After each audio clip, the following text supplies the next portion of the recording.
Hi. So I'm having like some type of episode, like a psychotic episode maybe, or I don't know what kind of episode. Um, just like feeling like awful and have difficulty thinking. I feel like retarded, slow. It's hard to remember things. It's hard to string like even a sentence together. And this happens to me sometimes. I don't know. It's hard to predict when it's gonna happen, and I don't know what it is.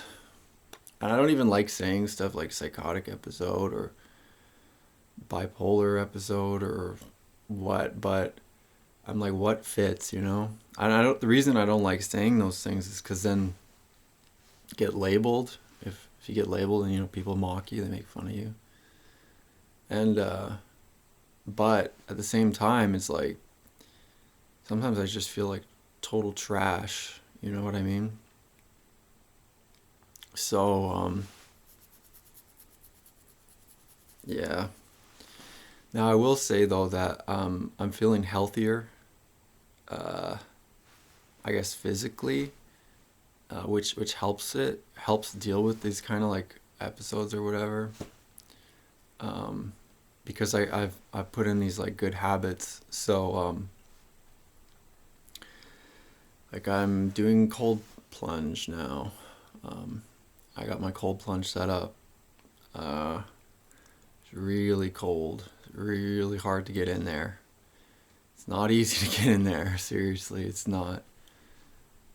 But I do feel, better after. You get like a dopamine increase after you do a cold plunge, and it can last up to 3 hours, I think. Um, and yeah, I think it's good for your nervous system as well.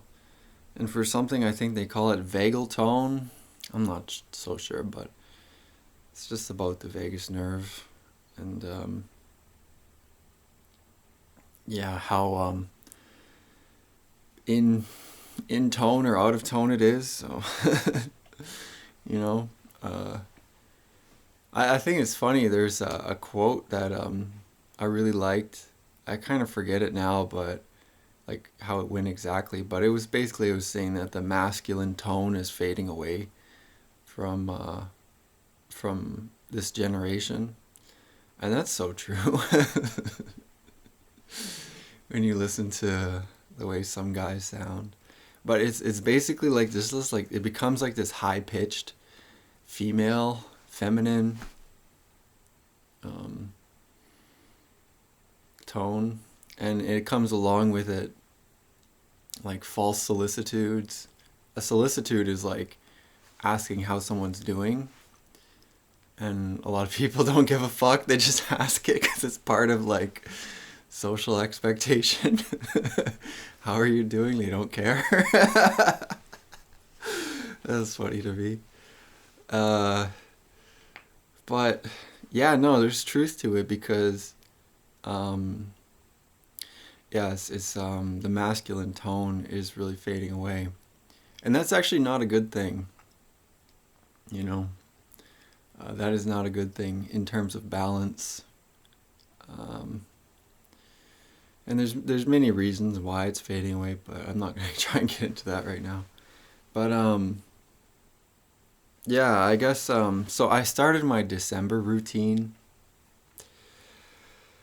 Uh, or I'm trying to implement a routine for December. I think today is December 1st, 2025.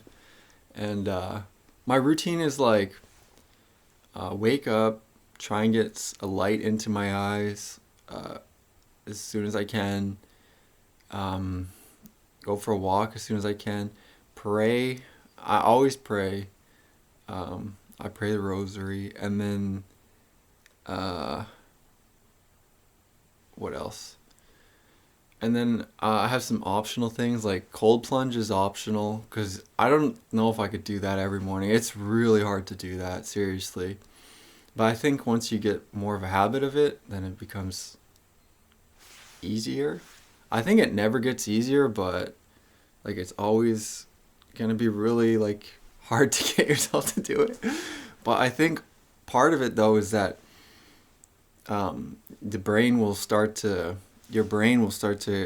associate how you feel afterwards, and then it'll be like more of a reason to do it because it's really tough to get in there. And so that's optional. And then meditation, I added that in, and that's optional too. But the reason I like that one, because it helps me experience like pain. I don't like when it kind of makes me feel like more like almost like, I don't know if crazy or ungrounded is the word. I don't like that feeling at all.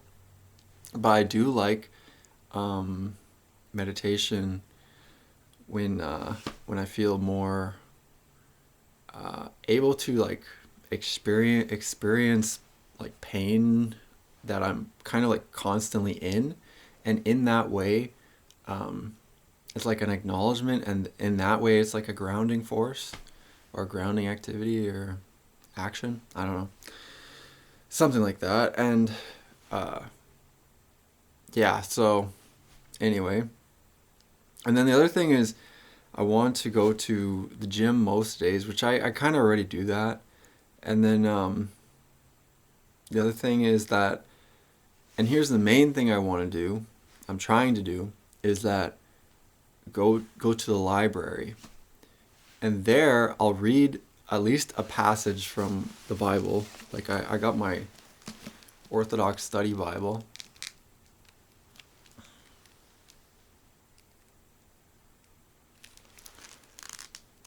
And I like it so far. It's interesting how the different Bibles are written, slightly differently. I think this one is based off the Septuagint. Septuagint just means 70 Jews. And that's because 70 Jews wrote it. But they copied it off of, I think, the original Hebrew manuscripts or something like that. And I don't know if they still have those. They may still have those, but the Septuagint was copied into Greek from Hebrew by 70 Jews. And that's the one that I think, the Orthodox Church prefers, I think. And then I think that's for the Old Testament. And then the New Testament because there's 2 testaments within the Bible.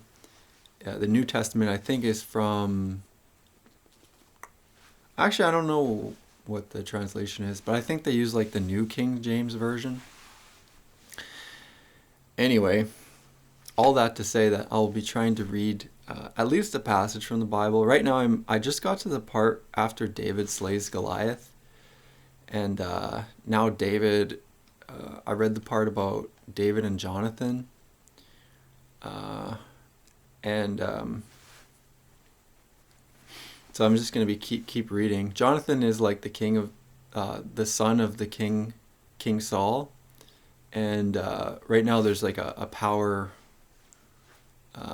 is about to change hands, it seems, because God elected Saul, but then Saul, I believe Saul sinned against God by looting when he wasn't supposed to from after a battle, and displeased God. And so now I think David is going to take his place. And Saul is kind of aware of this, and so Saul wants to kill David. And Jonathan, his son, Saul's son, is helping David survive by giving him intelligence, or a heads up, essentially, that Saul's going to kill you, go hide. So that's where I am. And so I want to read the Bible. And then the other thing is that I want to this is kind of like the main thing I'm trying to do, is I'm trying to go to the library so that I have the habit of being somewhere so that I can work on this book draft that I'm trying to do. And the book draft it's really important to me, and I'll say why. It's because I think that the idea is solid, or at least I think that the idea makes sense. And that's why I'm trying to finish the draft so that I can solicit feedback from people and see, like, does it make sense? What do you think? What would you change? Um, what would you leave in or not leave in? What uh, what should I expand on? What should I say less of? And the reason I want to do that is because I think that I could maybe turn it into a book, and then I have a couple different goals for it if it works, and that's the main thing is I want people to follow Christianity. Like, I want to convert people, and this book is like a reasoning as to why. And then the other thing is I would like to be able to make some money from it, and not like a ton of money. I don't think I need a ton of money. I just think that it'd be nice if I don't feel so constantly afraid of being like broke and destitute. Or is it destitute or toot? Destitute? I think it's destitute. And like being forced to work like a miserable job, and that was kind of like ground into me from when I was a kid. And then also my parents are broke and destitute, and like so I would like to like at least have some sort of, I guess it's security through that. And that I would like. And I don't really like want fame or anything. I want to be able to like discuss ideas with people and have conversations. And I've always found it really hard to do that. Partly because I feel like, this is going to sound maybe arrogant, but I feel like I kind of like know already a little bit and what people are saying. And then so if I have it in a book, then I can say, well, are you talking about this? And I'm not trying to do that to be like arrogant or like cut people off, but yeah, I do find it gets to be kind of tedious listening to the same thing over and over and over again. You know what I mean?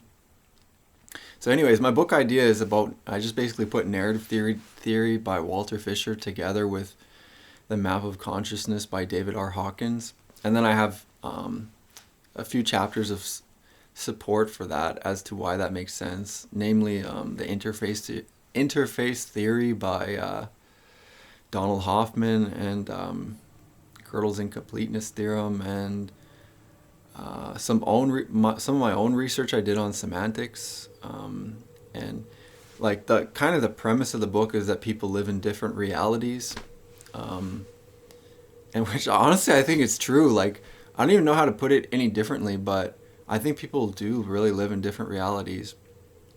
And this may sound a little bit similar to, like, I was hearing about Bernardo Kastrup, and actually I don't agree with him like fully, but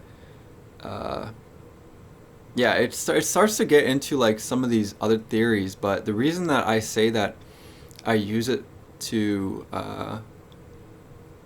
hopefully evangelize or convert people to Christianity is because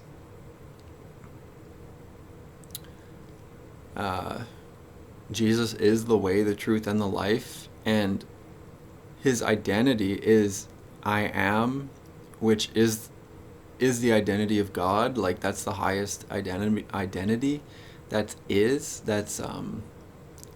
like ineffable. And yeah, so anyways, the book is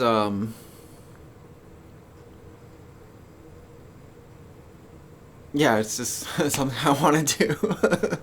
I'm trying to get it done. So that's why I want to actually go somewhere, because I find that if I kind of just sit at home and try and work on it at home, I never am able to get it done. And I find also that the routine aspect of doing something is really helpful. So hopefully I could, do my routine for most days of the week, and then get some work done on this book draft, and then solicit some feedback. So yeah, so I got these different healthy habits as well that are helping, because I have like this underlying instability, which is so frustrating. It's so difficult because it's like I can never really totally figure it out. But I notice that it kind of like comes and goes, almost like in episodes, and the healthy things that I'm doing actually do help. Like they may not help to take it away permanently, but it's like it's not as bad if it comes. And some of the healthy things I'm doing is like I'm drinking like a green juice or a healthy juice that I make from celery, beets, kale, Fuji apples, parsley,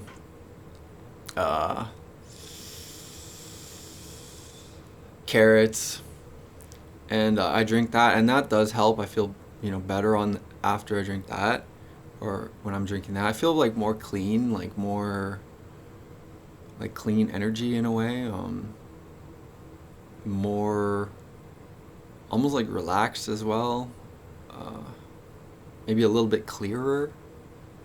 And then I take a 10x multivitamin. So that's like, I guess, a methylated multivitamin. I don't know exactly who's the founder of that, but I got that from Gary Brecka, because he's like this biohacking guy. And I found that was, it made sense to me to take it after listening to him. And I wouldn't say that I know all the science or anything, but definitely I feel like it kind of made sense to take it. So I take those, and then I drink kefir for the probiotics, and I take magnesium at night to help me sleep sometimes, like help my dreams, like deeper sleep. You have more dreams with magnesium generally, but I also take vitamin D. I think D3, and then it's mixed with K2. K2 helps you absorb it, I believe, so I take D3. I take like kind of a high dose. And I also take creatine because for the gym. But then the other thing about creatine, which is kind of nice, maybe not everybody knows about this, is if you take creatine at a higher dose, because usually people say take 5, I think it's grams, 5 grams of creatine. If you take like 15 to 20 or 25 even grams of creatine, it can help not make up for sleep, but it can help if you have a sleep deficit. It can help offset or balance your energy levels, which nothing else really can. Coffee doesn't even really do that truly. Creatine there's new tests or studies showing it can help offset lack of sleep. That isn't to say you should just have lack of sleep forever and just try and take creatine as a permanent strategy, but it can help do that. Things like reaction time and memory and stuff like that. So anyway, but I only take creatine small dose usually. It also is apparently able to help with headaches, which is a nice benefit as well if you take it higher dose.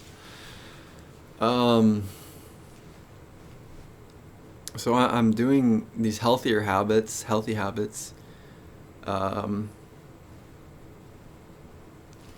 then also I'm trying to remove bad habits like pornography. That's a big one I'm trying to remove. Also for spiritual reasons, because it's a sin and it separates you from God. And then also I spend a lot of time on my phone, which is not a great habit, but I'm trying to have like better habits to go to, and I think it's like a kind of a slow process to move over, but I made like this. So wood carving is like a habit or like a hobby I'm trying to start up, and it's just I'm just practicing different cuts. Like these ones are sectionate And I think, these ones are Dreischnitt. They're German words for, I think, 3-cut and 6-cut, maybe. I'm not 100% sure. And so anyways, just to have something else, you know what I mean? Like, that I can do. And actually I kind of like enjoy, I enjoy doing that, like just carving wood. And I think it looks beautiful too if you able to get good at it and make nice things too. So I think that's nice. And so I would say that the hard part for me right now is that doing these things helps, but it's tough to treat the underlying, quote unquote, I don't even know fully what's going on, but underlying condition, quote unquote, quote, because I don't even know what's going on fully, of like episodes of psychosis and instability. I don't even really fully know what's going on. That's the problem, you know what I mean? So I would say that there is something going on with me, but I can't figure it out. And then it's also hard too because of like identity issues, because I don't want to like get sucked into an identity that's not really true, you know what I'm saying? Like, I don't want people to just like not like me or reject me because they say that, I'm psychotic, or invalidate everything I'm saying because they say like, oh, you're crazy, or you're just having an episode or something like that. Like, I really don't like that, actually. And so it makes it difficult to fit in because trying to find like a balance, you know what I'm saying? So of what's going on, and then yeah. So it's really tough, to be honest with you. It's really actually very tough. And I'll give like an example of trees from the Bible where I can't remember the exact verse, but basically they were looking for, I think, a ruler, and they're saying like, who's going to rule over you? If it's the olive tree, would you have the olive tree rule over you and then no longer have the olive tree make olives?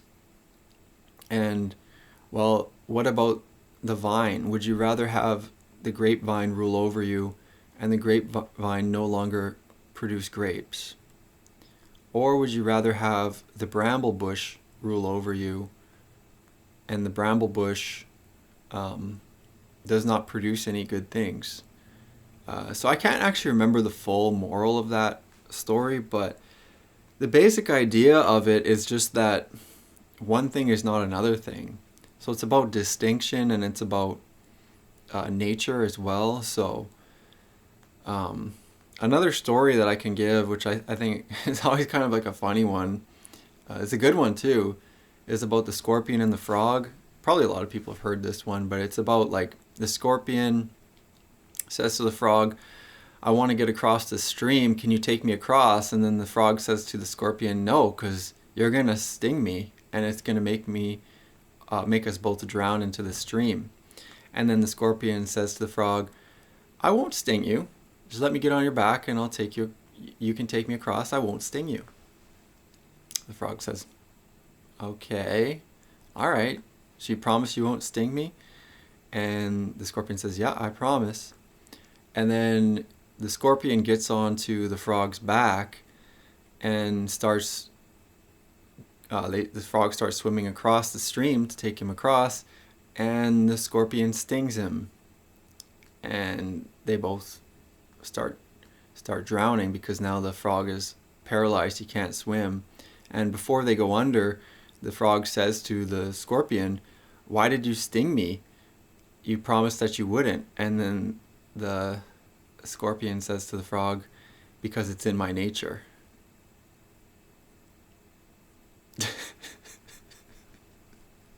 Does no one else think this is funny?